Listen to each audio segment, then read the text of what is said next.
Ladies and gentlemen, it's now my great pleasure to introduce the Honourable Phildah Kereng, Minister of the Environment, Natural Resources, Conservation and Tourism, who's joining us virtually from the COP conference in Glasgow and will talk to us about the beauties and delights and investment opportunities in Botswana. Greetings, everyone. I have only 10 minutes to tell Botswana to you. Join me on a very short journey to discover Botswana, a diverse and sustainable destination. Next slide, please. These are the main reasons I would like to invite you to Botswana because it's the best destination for investment and tourism. And here is a summary of why. It's a stable economy, a peaceful nation, transparent governance, transparent economic policies, transparent working environment. We have a nation that is warm, lovely people, welcoming, good to work with, educated and able to communicate, able to assist and able to compile all the needed information in the way that investors can understand how to go about investing in Botswana. We provide investors with preferential market access within the SADC region, Southern African region, because we are located in the heart of the region and we are destined as a hub for economic development and for linkages within the region and also linking the region with the rest of Africa and the rest of the world. We have no foreign exchange restrictions in terms of our monetary policies.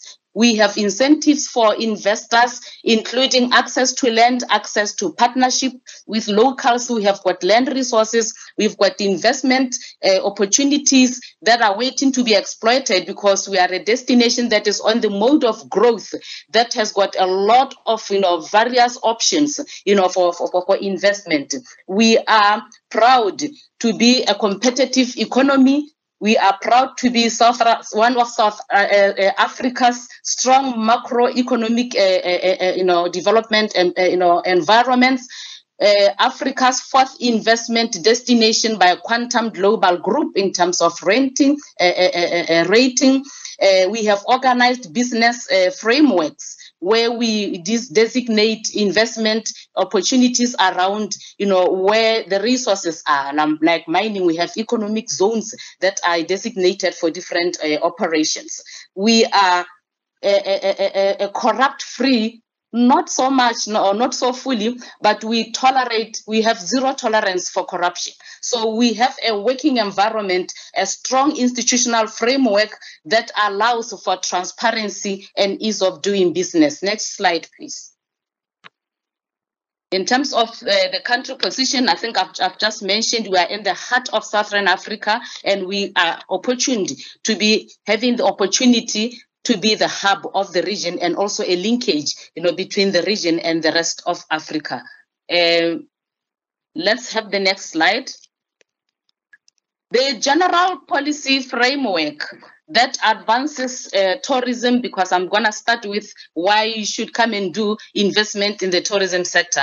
We deal with tourism, or we offer tourism products that are balanced with environmental protection. So conservation that is also anchored in community indigenous knowledge and our local people is our model. It is the attractive model because you don't just come and invest in protection of animals and forests, but you work with the people. They get empowered. They share their knowledge. They are active participants. It's sustainable. So the way of African tourism growth and advancement has to recognize the role of the locals in terms of having them as active partners. So it's the people, active participants, beneficiaries, and equal drivers in the economic environment that promotes tourism. It's also about conservation of the environment, conservation of our forests, conservation of our natural heritage, and conservation of culture that advances environmental protection, preservation, the people playing their part and advancing economic benefits for all.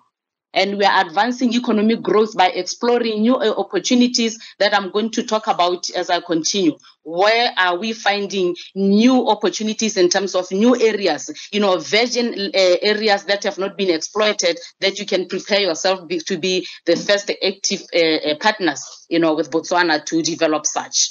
The the greatest possible net social and economic benefits for Botswana from their tourism resources. Next slide. The tourism product base, actually, as I've already said, bases much more on wildlife preservation of the flora and the fauna, the wilderness, the wetlands, the desert, the heritage sites, the culture, sports and adventure, lifestyle, business tourism, where we are, well positioned to be a hub for hosting international events, conferences, and we are looking forward to holding our first investment forum sometime next year. Let me just go ahead and invite you not to miss that one. The common activities in tourism that we can participate in and also invest in, including those that are in the slide: game drives, nature walks, boat cruises, hiking, leisure, photographic filming as well, and also the agrotourism that we have just introduced recently, where we participate or allow tourists to participate in farming activities and hence the optimal utilization of farming land and more. Next slide. The next few slides just talk about our major tourism attractions. There is a lot of opportunities for investment in building more infrastructure around these heritage sites to provide hospitality, to provide for activities, to provide for experience, and also advance the local culture, and lifestyles, and incorporate them into the package where visitors can actually participate in a diverse, line of activities. Our UNESCO heritage sites, the Tsodilo, Tui Harbor, we have those nice caves, we have those salt pans that are the largest salt pans in the world, stretching over 12,000 kilometers. We have got the Okavango Delta, the largest inland delta in the world. We have got the Tuli Games. These are spread around the country, and we have the vast Kalahari Desert. 80% of the surface area of Botswana is the Kalahari Desert, and this is mostly virgin land. If you want to see a paradise in a desert like I've seen Dubai, this is the next piece of paradise that is waiting for investment that can develop it into that destination. The Kalahari Desert with those sand dunes, the wildlife is still there, rich cultures, and large, scenic mountains, and a lot more. So let's go and explore that. Next slide. I've talked about the Okavango Delta, the hills and the caves. Next slide.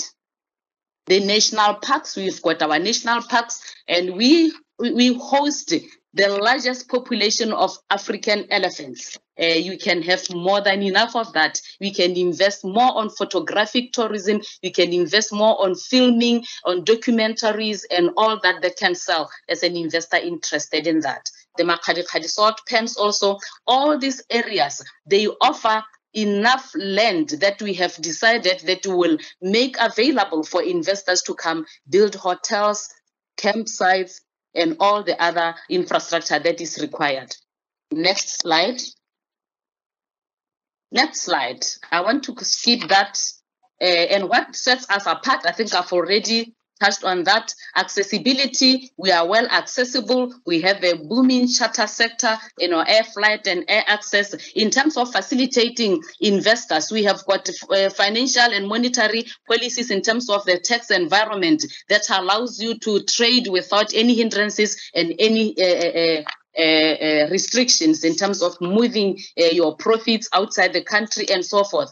Opportunities in joint venture partnerships, facilitating linkages and partnerships from within and also within the region. We are COVID-proof in terms of the tourism sector. Other investment opportunities in other sectors. But thanks very much to the Honourable Minister of Botswana for her very interesting and spirited presentation. Thank you.